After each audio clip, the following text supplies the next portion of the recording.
Kamusta po? Welcome again dito sa ating reading. Timeless reading, kung kailan dumating sa inyo, kung kailan yung mapanood.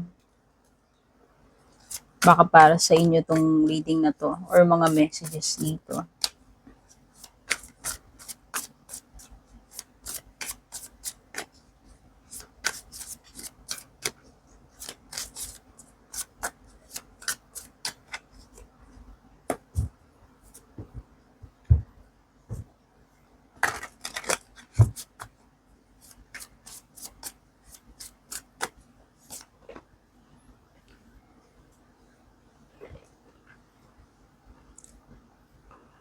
So, nakikita ko na parang nananakit yung ulo mo or namumroblema ka, ano? Maring itong present or current situation mo right now is pwedeng nakaka-stress, namumroblema ka, meron ditong something or someone na, alam mo yon na wait lang, may alarm ako. Nagpapasakit ng ulo mo, no?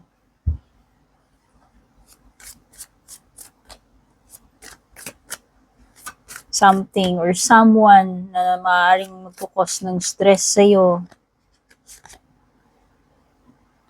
Oh, it could be migraines, no? Pwedeng literal na headache or migraines. Kasi nga, ang init ng panahon ngayon, di ba? Ang taas ng ang taas nung heat or UV index, parang araw-araw, ang taas, no? And sa merong mga specific na lugar na danger, alam mo yun, nasa danger zone yung kanilang heat index. Oh, Queen of Cups. Wow, it could be something that you are manifesting for, no? May energy dito ng nagma-manifest eh.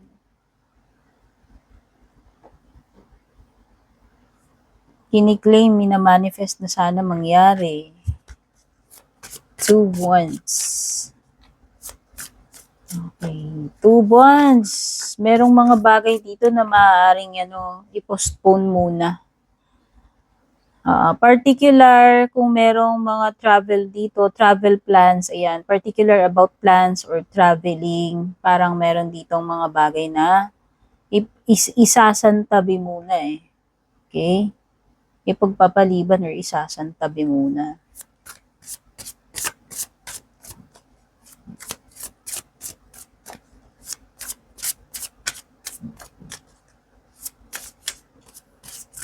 Parang meron ako nafe-feel doon sa 2 words na sinasabi sa isip ko na parang kailangang mag-step aside muna and parang mag-give way eh. Parang ipaubaya muna eh. Parang ganun yung nafe-feel ko eh.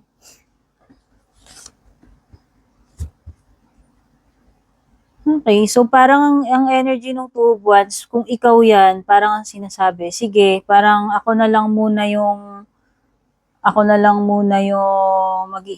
magi-step aside, tapos ibibigay ko na lang muna sa iba yung opportunity. Like, parang ganun, no? Na parang,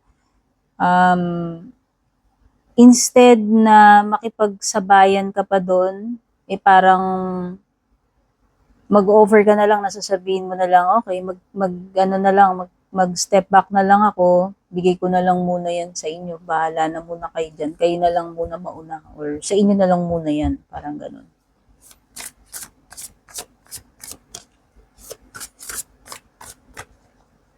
Four of Cups, reversed.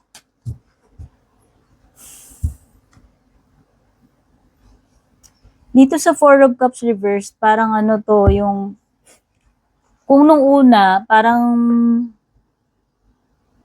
hindi interesado, all of a sudden, or parang magkakaroon ng pagbabago ng mood or pagbabago ng interest eh. Like nung una ayaw, nung una hindi interesado, nung una parang hindi pinapansin, pero biglang magkakaroon ng pag-iiba ng mood, pag-iiba ng isip, no? Na ngayon mas na-appreciate na yon, kaya parang mas magkakaroon na ng interest. O parang nagkaroon ng shift doon sa attention Nung una parang hindi ini-ignore lang tong bagay na to or situation or person na to. Pero parang sa Four of Cups reverse is nagkaroon ng pagbabago doon. No?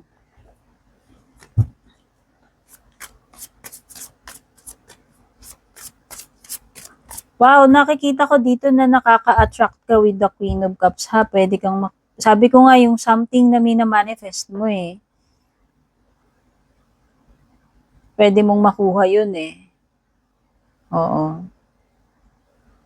Feeling ko lang merong offer or opportunity with the Four of Cups. Pwedeng nung una, pwedeng hindi ka ganun ka interesado dyan sa offer na yan or opportunity na yan. Pero ngayon, parang magkakaroon ka na ng interest dyan Parang pinag-iisipan mo na kung i-consider mo ba yan, kung tatanggapin mo ba yung offer na yan, or i-grab mo ba yung opportunity na yan.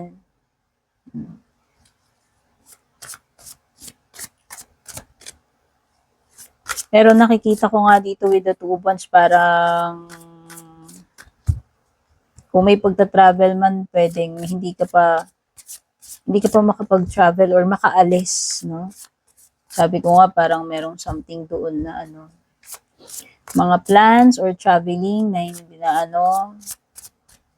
ipagpapaliban muna, isasantabi muna, okay? Para mabigyan ng priority, para mai-prioritize yung ibang bagay na mas urgent or mas importante, mas kinakailangan. Yun yung nafe-feel ko na energy dyan. Actually, itong dalawang to, pwedeng cards to ng opportunity or offer sa'yo So, pwede. Nandoon yung possibility na merong dumating sa yung opportunity or may ma-receive ka na offer pagdating sa professional, sa career.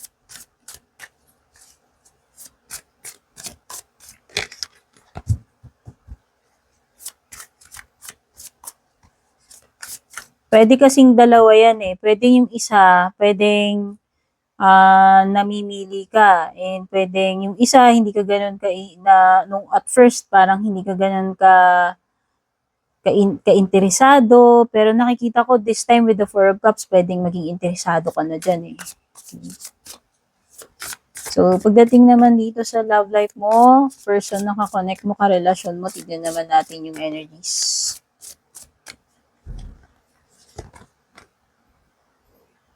High Priestess, Sun card.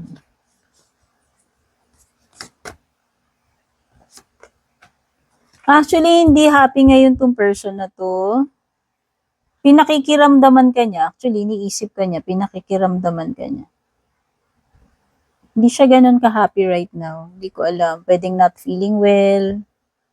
Pwedeng literal na hindi happy na malungkot, no? Hindi ko alam kung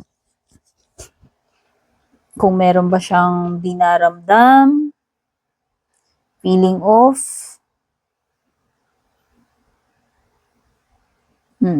Baliktad kasi yung Sun card. Although positive pa rin naman kasi yun, pero pwedeng hindi siya ganun ka Hindi siya ganun kasigla yun. Kasi kung upright yung Sun, very strong yung positive energies na very happy. Pero itong card kasi is nakabaliktad yung Sun. So, pwedeng itong person mo, kung sino man tong person na nasa isip mo, connect mo, karelasyon mo, pwedeng hindi siya masaya ngayon. And sabi ko nga, parang nakikiramdam siya.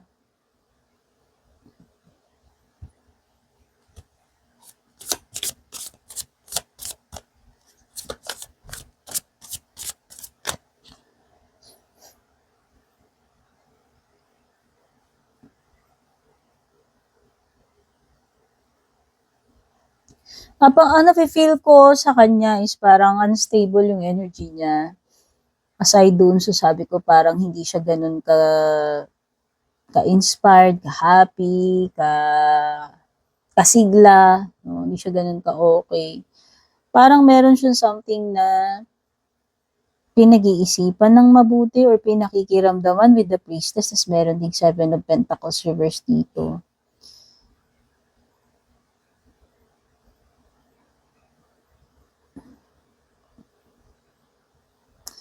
Nag-iisip siya kung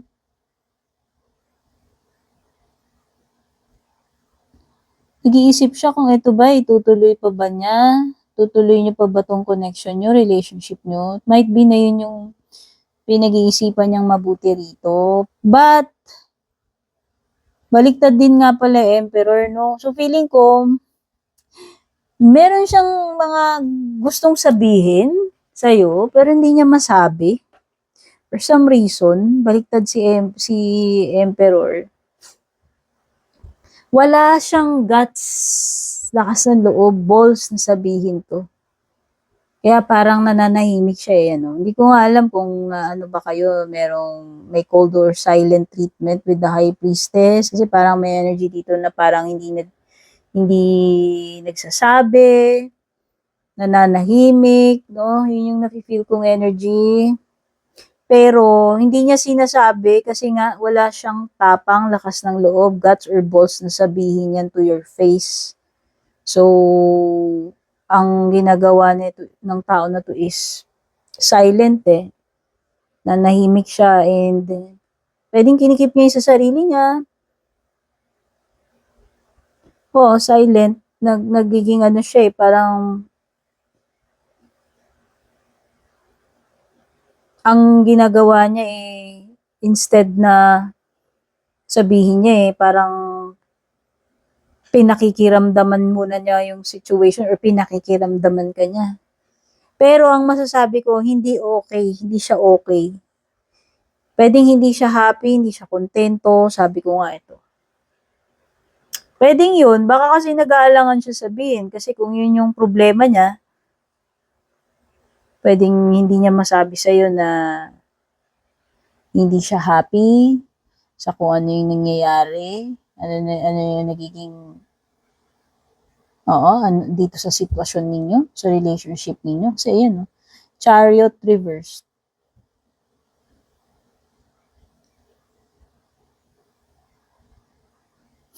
Naghihintay, pwede rin naman, kasi parang may waiting doon sa Seven of Pentacles. Pwede rin naman naghihintay siya ng kung kailan yung moment na sasabihin niya sa'yo yung bagay na tungkol dyan. No? So, mag-i-anticipate mo na maaaring one day, one of these days, isabihin niya sa'yo yan. No? Parang ang nafe-feel ko is uncertainty with the Emperor reverse at saka sa Chariot reverse, no? Parang uncertainty when it comes to kung itutuloy pa ba yung relationship or ewan ko kung ano ba tong tungkol sa relationship ninyo na pinag-iisipan niya na mabuti. Especially kung hindi nagwo-work yung ano ninyo yung relationship ninyo. Kung hindi ganun ka okay yung relationship, ayun, baliktad din ng Six of Pentacles. Ouch. So, pwedeng merong something dito na hindi balanse, unequal with the Six of Pentacles.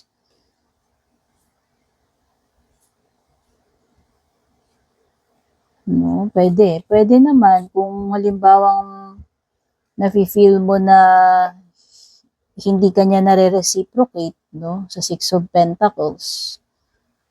Pwede kasing siya talaga yung may problema Kasi sinabi ko nga na parang siya yung nafe-feel ko kanina na parang hindi siya okay, hindi siya happy, hindi siya kontento, hindi siya ganun kakontento dito sa relationship ninyo.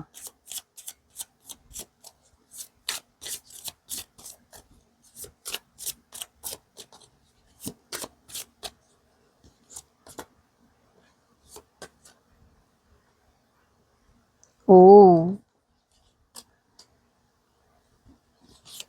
Hindi talaga ganun ka-stable yung energy. Baliktad si Four of Wands.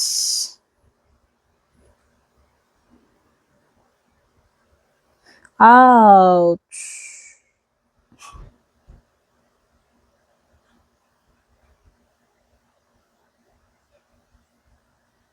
I think may ibang person, Pwedeng may ibang person na parang it could be a new person sa side niya. Kasi may mga pages may page at saka ace. And the nakikita ko dito is a new energy, a new person with the page and the ace of cups na parang hindi ko masabi. Pero pag page kasi is pwedeng nagsisimula pa lang, bagong simula pa lang, no? Pwede kasing nagkakaroon siya ng attraction sa iba. Since nakikita ko dito yung Queen of Wands, no, na pwedeng merong new person na yun yung parang nakakapagbigay sa kanya ng panibagong excitement And pagdating dito sa relationship ninyo nga, nakita ko nga na parang hindi siya, sabi ko nga hindi okay, hindi masigla, hindi siya ganun kasaya. Kaya baliktad din yung 4 of Wands mo. Sabi ko nga parang merong instability pagdating. Oo, pwedeng meron siyang may new person na doon siya nagsisimulang ma-develop or magkaroon ng attraction, no? And syempre, usually if that's the case, hindi naman din ganun kadaling sabihin, no? Kagaya nung sinasabi ko kanina. Pwedeng hindi niya sinasabi sa iyo yung problema na hindi na siya masaya or nakakaramdam siya ng ganun na parang may kulang, pwedeng hindi na siya nakukuntento, no? Pero this is something na bago pa lang. So, maaaring yun yung secret niya, by the way. Maaaring yun yung hindi niya sinasabi sa'yo with the priestess. Parang ang feeling ko dito, the relationship is starting na magkaroon ng lamat, no? Humihina, nakikita ko humihina yung stability ng connection ninyo because may ibang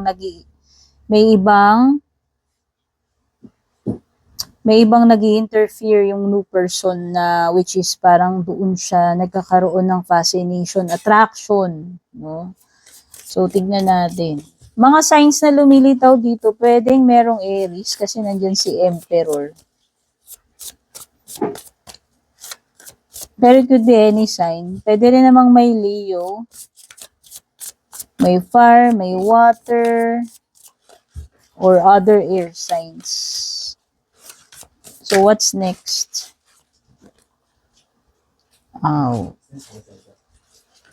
What's next? Oh my God.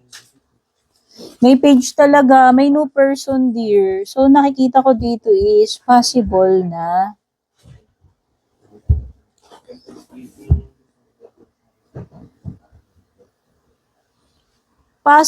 lalong parang alam mo yun, kasi parang nakita ko talaga na nababaling na sa iba yung attention niya Yung time niya, yung attention niya, yung excitement, yung spark is parang nababaling na doon sa other person, sa new person na dumating. Sabi ko, ayan na naman yung page ko.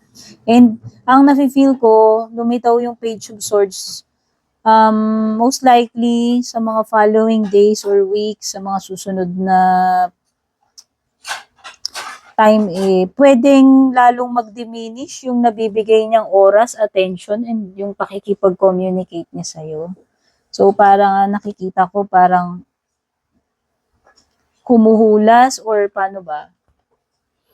Humihina yung bond, yung connection ninyo Just because parang nadidevelop na kasi siya doon sa new person, no?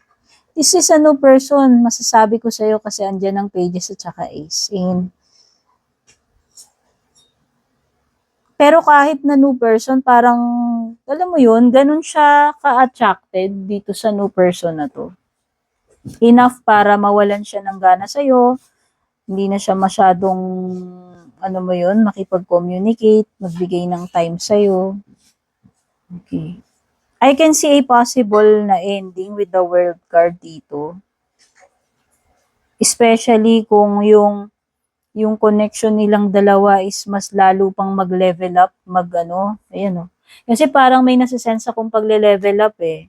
Doon sa kakasimula pa lang na attraction niya, connection niya doon sa new person na yun.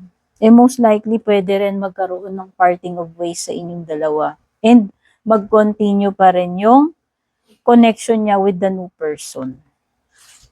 By the way, this is Chariot Cancer energy.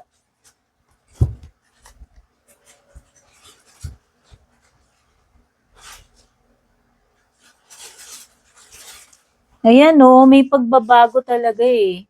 So, ang feeling ko, habang tumatagal is humihina yung connection ninyo. Nawawala na siya ng time. Nawawala na siya ng time na makipag-usap, makipagkita. And ang nakikita ko dito is nag-iiba yung ano niya, yung feelings niya. Nag-iiba yung yung connection ninyo. Okay, so yan yung mga na-pick up ko. Don't forget to subscribe or follow. Malaking tulong po yan sa akin kung gusto niyo po akong suportahan. Pati na rin po yung Don't forget to leave a like, a comment, a share. Godspeed, babush.